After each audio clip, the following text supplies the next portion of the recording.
Nalungsad kamakailan ang isang pop-up exhibit at coffee table book tungkol sa kasaysayan ng mga naging bise-presidente sa bansa.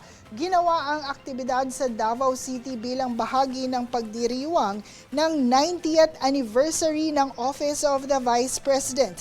Ayon kay Vice President Sara Duterte, hindi dapat tingnan ang posisyon ng bise-presidente bilang simpleng hakbang lamang patungo sa pagkapangulo.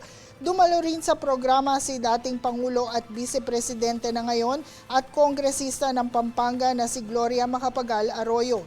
Binigyang diin ni Arroyo ang kahalagahan ng patas at makatarungang proseso sa mga usaping pampolitika.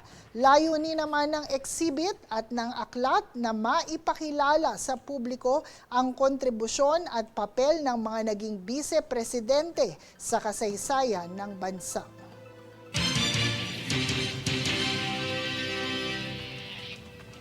Samantala, sa gitna ng patuloy na pagtaas ng presyo ng langis, may tulong na ihahatid ang pamahalaan sa mga tsuper. Magsisimula na ang pagbibigay ng 5,000 pisong fuel subsidy sa mga tricycle driver sa Metro Manila habang inaasahan naman ang pagtaas ng pamasahe sa ilang uri ng transportasyon. Tunghayan ang kabuuang ulat, hatid ni Jade Buhoy. Sisimulan na ng pamahalaan ang pagbibigay ng 5,000 pesos na fuel subsidy sa mga tricycle drivers sa Metro Manila. Electronic money EMIs, no, tutawagin nila, ng approved ng Bangko Sentral ng Pilipinas. We invited them to participate here. Kasama na dyan yung ating GCash, yung ating Maya. No? So isa yan sa ating pinag-aaralan kung yan ang magandang pamamaraan para ipamahagi itong darating na fuel subsidy. Ayon sa Department of Social Welfare and Development o DSWD, aabot sa 139,000 tricycle drivers ang makikinabang sa nasabing tulong. Gagawin ang pamamahagi sa 30 payout sites sa loob ng 17 lungsod sa rehiyon. Layunin ng tulong na mabawasan ang epekto ng patuloy na pagtaas ng presyo ng langis dulot ng tensyon sa Middle East. Dito sinabi din ni DSWD Secretary Rex Gatchalian na mabilis na may papamahagi ang tulong dahil kompleto na ang listahan ng mga benepisyaryo. Magkakaroon ng morning at afternoon batches para hindi maantala ang biyahe ng mga driver. Kasabay nito, ipinatutupad na rin ang pagtaas ng pasahe sa provincial buses dahil sa mahal na presyo ng krudo. Inaasahan ding mag-anunsyo ang Land Transportation Franchising and Regulatory Board ng posibleng dagdag pasahe sa jeep at city buses sa mga susunod na araw. Ayon sa pamahalaan, bahagi ito ng mga hakbang upang matulungan ang transport sector habang patuloy ang pagtaas ng presyo ng langis. Bagamat tumitindi ang lalahni ng publiko bunsod ng tuloy-tuloy na pagtaas ng presyo ng gasolina at mga pagbabadya ng pagtaas sa mga pamasahe, patuloy na sinisiyasat ng DSWD, DOTR at LTFRB ang mga hakbang upang mapagaan ang epekto nito. Jade Buhoy, nag-uulat para sa Golden Nation Network.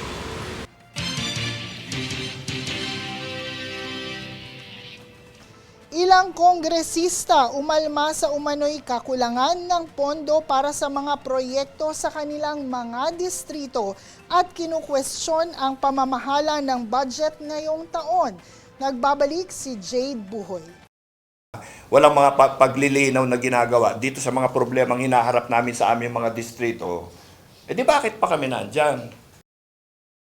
Ito ang naging pahayag ni National Unity Party o NUP Chairman Ronaldo Puno na halos walang naipapatupad na public works project sa unang bahagi ng 2026. Aniya maraming proyekto ang nakatag na for later release o hindi pa inilalabas ang pondo. Yun nga yung problema eh.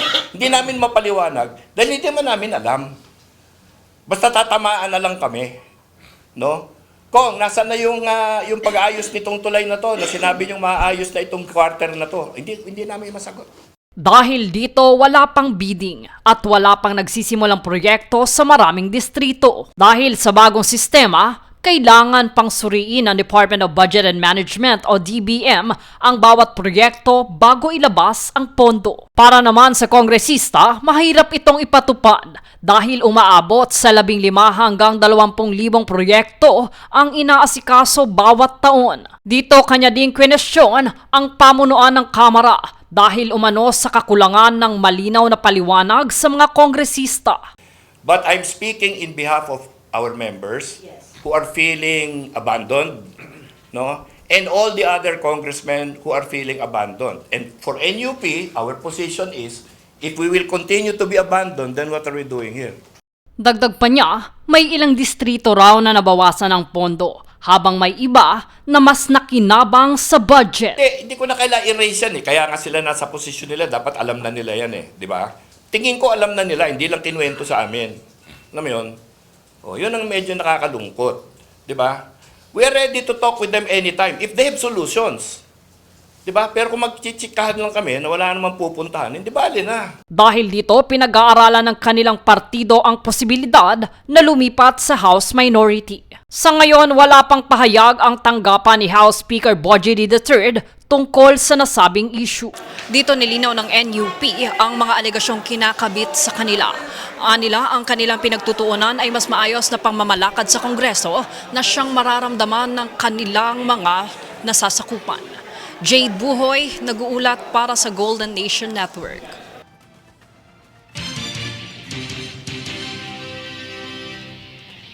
Sa ibang balita, sinuri ng Bureau of Customs ang isang shipment ng smuggled cigarettes na nagkakahalaga ng 235 million pesos na nasabat sa Port of Batangas. Pinangunahan ni Customs Commissioner Ariel Nepomuceno ang ininspeksyon sa mga nakumpiskang sigarilyo na galing umano sa United Arab Emirates. Ayon sa BOC, aabot sa 637 master cases ng sigarilyo ang natuklasan sa operasyon.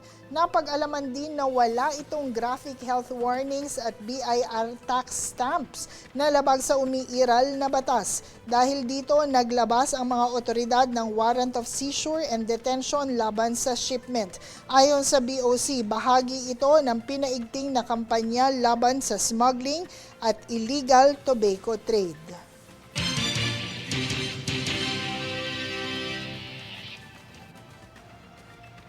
Manatiling nakatutok para sa higit pang mga balita sa pagbabalik ng News Force.